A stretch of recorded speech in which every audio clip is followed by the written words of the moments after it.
मित्रों, आज देश के एक महान नेता के बारे में चर्चा करने की इच्छा थी। उनका नाम है श्रीमान अरविंद केजरीवाल। देश को बदलने का ख्वाब लेकर के आए थे और आजकल बस माफी एक्सपर्ट बन गए। आपको बता दूं, कल सुप्रीम कोर्ट ने डिफेमेशन केस में उनके क्वाशिंग एप्लीकेशन को रिजेक्ट कर दिया, जिसमें उन्होंने गुजरात हाईकोर्ट के फैसले को चैलेंज किया था। आपको याद होगा कि हमारे प्रधानमंत्री नरेंद्र मोदी जी से वो कितना स्नेह करते हैं, बताने की जरूरत नहीं है। कैसे आप शब्दों का प्रयोग करते हैं, ये भी बताने की जरूरत नहीं है। एक समय आपको याद होगा, उनके एजुकेशनल क्वालिफिकेशन और डिग्री को लेकर के उनके मन में बहुत जागृति आ गई थी। रोज सवाल पूछते थे, आप कहां से पढ़े हैं, कितना पढ़े हैं, अपनी डिग्री दिलवाइए। और तो और अपने शुभचिंतकों के द्वारा उन्होंने आरटीआई भी लगवाया कि the prime minister must show his educational qualification. बाद में कोर्ट ने उस आरटीआई के प्रोसेस को रिजेक्ट किया। गुजरात यूनिवर्सिटी के खिलाफ बहुत अनाप शनाप बातें कही गई थी, तो गुजरात यूनिवर्सिटी ने अपने रजिस्ट्रार के माध्यम से एक डिफेमेशन केस फाइल किया था। श्रीमान अरविंद केजरीवाल जी, श्रीमान संजय सिंह जी, इन सबों ने कही थी बातें। उसके बाद मजिस्ट्रेट ने कॉग्निजेंस लिया, वो सेशन कोर्ट के पास गए, उन्होंने उसको रिजेक्ट किया। वो हाई कोर्ट आए, हाई कोर्ट ने भी उनके प्ली को रिजेक्ट किया।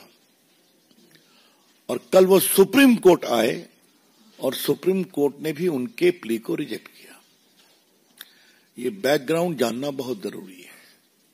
मजिस्ट्रेट कोर्ट ने कॉग्निजेंस लिया, समन किया, वो सेशन कोर्ट गए, सेशन कोर्ट ने रिजेक्ट किया, फिर वो हाई कोर्ट गए, हाई कोर्ट ने रिजेक्ट किया, फिर वो सुप्रीम कोर्ट गए, सुप्रीम कोर्ट ने कल रिजेक्ट कर दिया। इसके पहले संजय सिंह के भी प्ली को सुप्रीम कोर्ट ने रिजेक्ट किया हुआ था। फिर उसके बाद ऐसा चर्चा में है कि उन्होंने सुनवाई में ही माफीनामा का आग्रह किया। कोर्ट ने कहा यह नहीं चलेगा, माफीनामा अगर आपको देना था तो पहले करते। अब वो अपने मेरिट पर सुनवाई किया, तो या तो हम मेरिट पर फैसला करेंगे या आप इसको विड्रॉ करिए। तो उन्होंने इसको विड्रॉ कर लिया। अब वो ट्रायल चलेगा। दुनिया भर को ईमानदारी और भ्रष्टाचार का सर्टिफिकेट देने वाले केजरीवाल साहब का सच्चा चेहरा तो समझ में आया देश के सामने। लंबे समय जेल में रहे और उसके बाद फिर आगे की कहानी आपको मालूम है, वो आज का विषय चर्चा करने का नहीं है।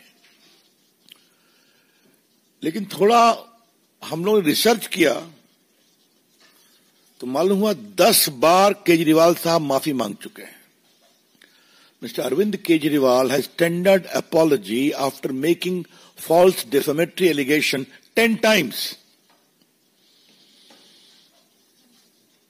देखिए, भाजपा के आईटी सेल के ध्रुव राठी के बारे में उन्होंने 26 फरवरी 2024 को माफी मांगा कि हमने गलती से ट्वीट कर दिया। आपको मालूम है, हमारे नेता स्वर्गीय अरुण जेटली से उन्होंने माफी मांगा था जब वो डीडीए के अध्यक्ष थे। उनके खिलाफ झूठा एलिगेशन लगाया था, मामला हाईकोर्ट में गया, तो उन्होंने कहा ठीक है हम माफी मांगते हैं। तो उन्होंने खुद माफी मांगी, उनके सभी साथियों ने भी माफी मांगी जिन्होंने आरोप लगाया था उनके सहयोगी नेताओं के द्वारा। तो ये हुआ दूसरा मामला। ये सब चीजें बाकायदे रिकॉर्ड पर हैं, इसलिए मैं रिकॉर्ड से ही बता रहा हूं आपको। तीसरी बात, उन्होंने अकाली दल पंजाब के नेता हैं विक्रम मजीठिया, उनको कहा था ड्रग का कारोबार करते हैं। उन्होंने मानहानि का केस किया तो फिर माफी मांग लिया। यह हुई तीसरी बात। चौथी बार हमारे पार्टी के वरिष्ठ नेता नितिन गडकरी के खिलाफ उन्होंने कहा था भ्रष्ट हैं। नितिन गडकरी जी ने जब केस किया डिफेमेशन का तो चिट्ठी लिख के कहा कि आई एम सॉरी, हमने गलत आरोप लगाया था, वो वापस किया। आजकल तो लोग एक ही गुट में हैं, लेकिन कपिल सिब्बल से भी माफी मांगा है उन्होंने। 18 में कपिल सिब्बल और उनके बेटे अमित सिब्बल से भी माफी मांगी। 13 में जो भ्रष्ट लोगों की सूची बनाई थी उसमें कपिल सिब्बल का भी नाम डाल दिया था। उनके बेटे अमित सिब्बल की बात मैंने कही। अवतार सिंह भड़ाना बीजेपी के सांसद थे, उनके खिलाफ भी 31 जनवरी 14 को आरोप लगाया था, बाद में माफी मांगी। जो हमारे पत्रकार बैठे हैं, आपको याद होगा कि 15 में किसानों की रैली हुई थी दिल्ली में, जिसमें एक किसान ने आत्महत्या की थी, उसमें उन्होंने माफी मांगा था। ये जो कोरोना की मीटिंग होती है, जो सीक्रेट मीटिंग होती थी चीफ मिनिस्टर प्राइम मिनिस्टर की, उसको उन्होंने टेलीकास्ट कर दिया। तो बाद में जब पीएमओ से कहा गया तो उन्होंने कहा आई एम सॉरी, नहीं करना चाहिए था। और फिर आम आदमी कार्यकर्ताओं के ऊपर जो पत्थरबाजी किया था उन लोगों ने, उसके लिए भी उन्होंने सॉरी बताया। तो 10 बार ये माफी मांग चुके हैं। क्या मतलब है इसका? आप देश के प्रधानमंत्री के बारे में इस तरह की बातें कहिएगा? अरविंद केजरीवाल का आचरण गैर जिम्मेदाराना है। The entire conduct utterance of Arvind Kejriwal is utterly irresponsible as far as Prime Minister Modi ji is concerned. आप उनको आलोचना करिए, आपका अधिकार है। आप उनसे लड़ चुके हैं, इलेक्शन काशी में हार भी चुके हैं, दिल्ली में हारे हैं आप लोकसभा के चुनाव में। आगे देखिए क्या होता है, जनता तैयार बैठी है बदलने के लिए। इस तरह की भाषा का और इस स्तर की भाषा का कि डिग्री दिखाओ अपना, और उसके माध्यम से यूनिवर्सिटी को भी मानहानि के शब्दों में कंडेम करना, ये बहुत दुर्भाग्यपूर्ण है।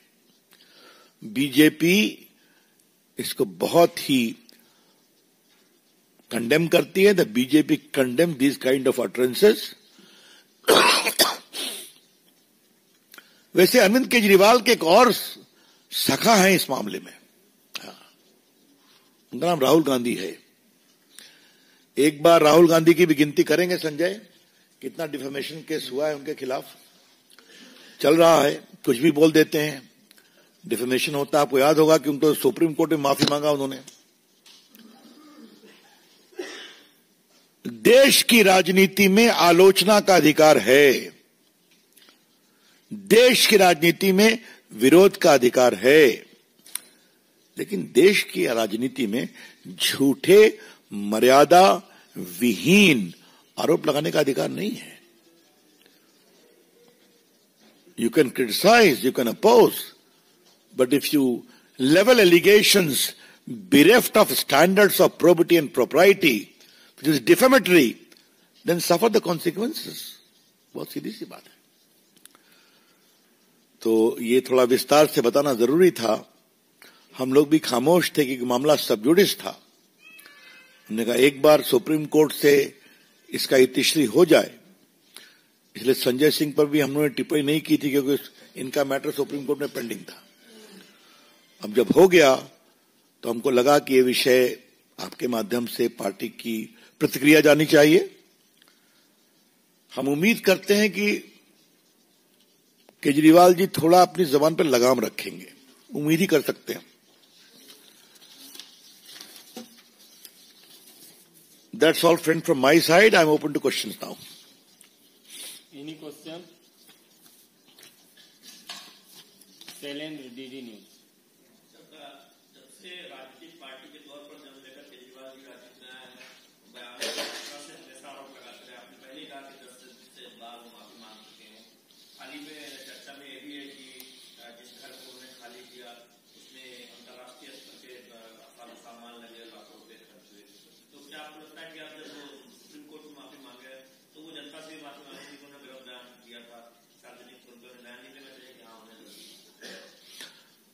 केजरीवाल उन किन्हीं भी मानकों पे सही उतर रहे हैं जो उन्होंने अन्ना हजारे के आंदोलन में देश को बताया था। मैं फिर रिपीट कर रहा हूं, किसी भी मानक पर सही उतरे हैं वो, राजनीति में, शुचिता में, मर्यादा में, ईमानदारी में। तो ये कौन सी नई बात है? दिखावा था कि एक शीर्ष में रहने की बात थी, सच्चाई सामने आ रही है, रोज देख रहे हैं लोग।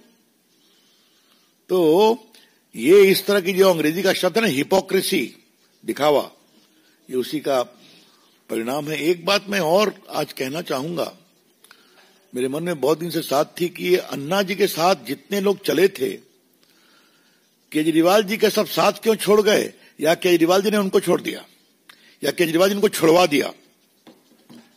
योगेंद्र यादव, स्वर्गीय शांति भूषण, उनके पुत्र प्रशांत भूषण, साजिया इल्मी और अपनी किरण बेदी, आशुतोष, अनुपम खेर, तो लंबी लिस्ट है ना, जो उस पूरे आंदोलन में मंच पर थे और साथ में काम करते थे। तो बस एक केजरीवाल जी बचे, एको अहम द्वितीय नास्ति, और जो मैं कहूंगा वही सही, तो नतीजा होने ही वाला है। और कोई प्रश्न? कमलेश से। इस पर और कोई सवाल? चलिए, आपका सवाल मैं समझ गया। अब कुछ लोग अपनी टिप्पणी दे रहे हैं, तो ठीक है, किस कारण से दे रहे हैं, क्यों देख रहे हैं? जनसंख्या नियंत्रण इस देश का एक कमिटमेंट है, आज से नहीं, 60 साल 70 साल से है। हाँ, तो इसका दृष्टिकोण सबों को रखना चाहिए। और मैं क्या कहूंगा? हाँ? विकास चंद्रा। सर, मेरा सवाल है कि प्रियंका गांधी की नॉमिनेशन में पूरी कांग्रेस पार्टी बायकॉट करेगी, जैसा कि संसद भवन में अब एक और चुनौती आपने दी। चुनौतियों से न हम डरते हैं, न हमारे नेता डरते हैं, तो आप क्यों परेशान हैं? आने दीजिए। हम तो, हमारे लिए तो तुलना का अवसर मिलेगा कि भाई कैसे बोल रहे हैं, बहन कैसी बोल रही हैं। अगर वो जीत जाती हैं तब देखेंगे। आनंद पांडे, टीवी 9। सर, जो संख्या सवाल तो उसी जुड़ा हुआ है, जो स्टालिन ने कहा है कि 16 बच्चे पैदा करें और हमारी आबादी कम हो रही है, उन्होंने कहा कि इसका असर हमारी लोकसभा सीटों पर पड़ेगा। हमने नीतिगत बातें बता दी हैं, बस उसको उसी रूप में देखना चाहिए। Mohit Bhatt, Times Now. Sir, a major development came up today, yesterday, when the Foreign Secretary basically stated that India and China decided to go back to 2020 agreement, and it's a major development. Now, but the Congress Party and OWC are politicizing it and asking for a proof, sir. How do you see the statement? Well, as far as the Indo-China negotiation is concerned, the details have been clarified by the Foreign Secretary and the Foreign Minister. We stand with that. We have no comment to offer. As far as Mr. Rahul Gandhi and Mr. Owaisi are concerned, how much they understand the nuances of foreign policy and diplomacy is a larger question of debate. जी, जहां तक चीन से रिश्तों का सवाल है, ये एक संवेदनशील विषय है जिसमें कूटनीतिक स्तर पर वार्ता हुई, और वार्ता के बाद जो भी निष्कर्ष निकला उसकी जानकारी विदेश सचिव ने दी और विदेश मंत्री ने दी। हमको इसके अलावा कुछ नहीं कहना है। जहां तक राहुल गांधी और ओवैसी साहब की टिप्पणियों का सवाल है, कूटनीतिक संवाद, इन सबों के संबंध में उनकी समझदारी कितनी है, इस पर चर्चा करने की आवश्यकता है।